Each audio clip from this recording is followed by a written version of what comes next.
આવનાર હોળી ધૂળેટીના તહેવાર તેમજ મુસ્લિમ સમાજના રમજાન પર્વને લઈને ગરબાડા પોલીસ સ્ટેશન ખાતે પોલીસ ઇન્સ્પેક્ટર કે.આર. રાવતની અધ્યક્ષતામાં શાંતિ સમિતિની બેઠક યોજાઈ હતી.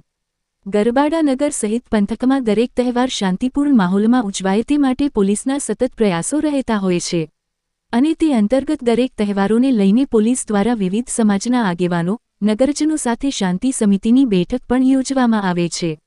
ત્યારે આવનાર હોળી ધૂળેટીના તહેવાર તેમજ મુસ્લિમ સમાજના ચાલતા રમજાન પર્વ દરમિયાન નગરમાં કોઈ અનઘટી ઘટના ના બને અને કાયદો અને વ્યવસ્થા જળવાઈ રહે અને શાંતિપૂર્ણ માહોલમાં તહેવારોની ઉજવણી થાય તે માટે ગરબાડા પોલીસ મથક ખાતે શાંતિ સમિતિની બેઠક મળી હતી.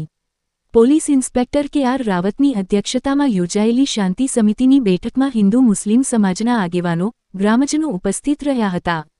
તહેવારો શાંતિપૂર્ણ માહોલમાં ઉજવાય તે દિશામાં પોલીસ દ્વારા આગેવાનોને જરૂરી સૂચનો કરાયા હતા. ઉપરાંત બેઠકમાં આવેલ હિન્દુ મુસ્લિમ સમાજના આગેવાનોએ પોતાના પ્રતિભાવો જણાવ્યા હતા. ગરબાડામાં વર્ષોથી તમામ તહેવારો શાંતિપૂર્ણ માહોલમાં અને હર્ષોલ્લાસથી ઉજવવામાં આવે છે, ત્યારે આવનાર હોળી ધૂળેટીના તહેવારો પણ શાંતિપૂર્ણ માહોલમાં ઉજવાય તેવી આશા ગરબાડા પોલીસ ઇન્સ્પેક્ટર કે.આર. રાવત દ્વારા વ્યક્ત કરાઈ હતી.